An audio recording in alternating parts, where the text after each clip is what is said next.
Hello everyone, here are the latest market news on February the 18th, 2020. China to provide exemptions on U.S. goods. China will grant exemptions on retaliatory duties imposed against 696 U.S. goods as Beijing seeks to fulfill commitments made in its interim trade deal with the United States. The announcement comes after the Phase 1 trade deal between the two countries took effect on February the 14th. It is the third round of tariff exemptions which China has offered on U.S. goods. U.S. products eligible for tariff exemptions include key agriculture and energy products such as pork, beef, soybeans, liquefied natural gas, and crude oil. China has committed to boosting its purchases of goods and services from the United States by $200 billion over 2 years as part of the agreement and has already rolled back some additional tariffs on U.S. imports after the deal was signed.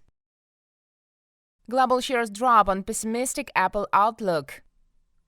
Asian shares declined and Wall Street was also retreating from record highs on Tuesday after tech giant Apple Inc. said it would miss its March quarter revenue guidance as the coronavirus slowed production and weakened demand in China. The warning from the most valuable U.S. company softened investor optimism that stimulus from China and other countries would protect the global economy from the effects of the epidemic. S&P 500 and mini futures dropped 0.4% in Asian trade, while Nasdaq futures slumped 0.6%. European stocks were also expected to fall, with major European stock futures STX EC1, FDXC1, FFIC1 trading 0.5 through 0.6% lower. In Asia, MSCI's broadest index of Asia-Pacific shares outside Japan decreased 1%, while Tokyo's Nikkei slid 1.4%, driven by tech stocks. China's CSI 300 blue-chip shares lost 0.5% following a strong rally that was fueled by hopes Beijing would introduce more policy stimulus. Oil losses more than 1% due to weaker demand.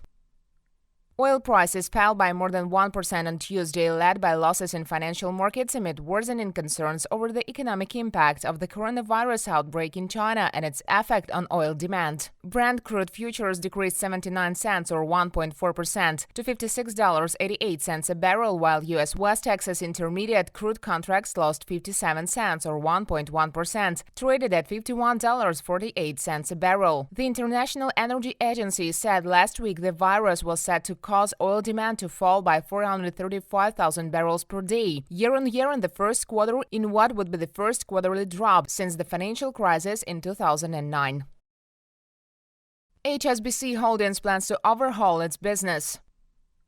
HSBC Holdings plc said on Tuesday it would cut $100 billion in assets, slash its investment bank, and renew its U.S. and European business in a drastic overhaul that will mean 35,000 jobs cut over 3 years. The bank is seeking to become more competitive as it contends with slowing growth in its major markets, the coronavirus epidemic, consequences of Brexit, and lower central bank interest rates. In the latest in a series of overhauls since the 2008 financial crisis, HSBC said it would merge its private banking and wealth businesses, ex-European stock trading, and cut U.S. retail branches as it seeks to remove $4.5 billion in costs. Furthermore, bank's interim chief executive Noah Quinn said the totality of its program is that our headcount is likely to go from 235,000 to closer to 200,000 over the next 3 years.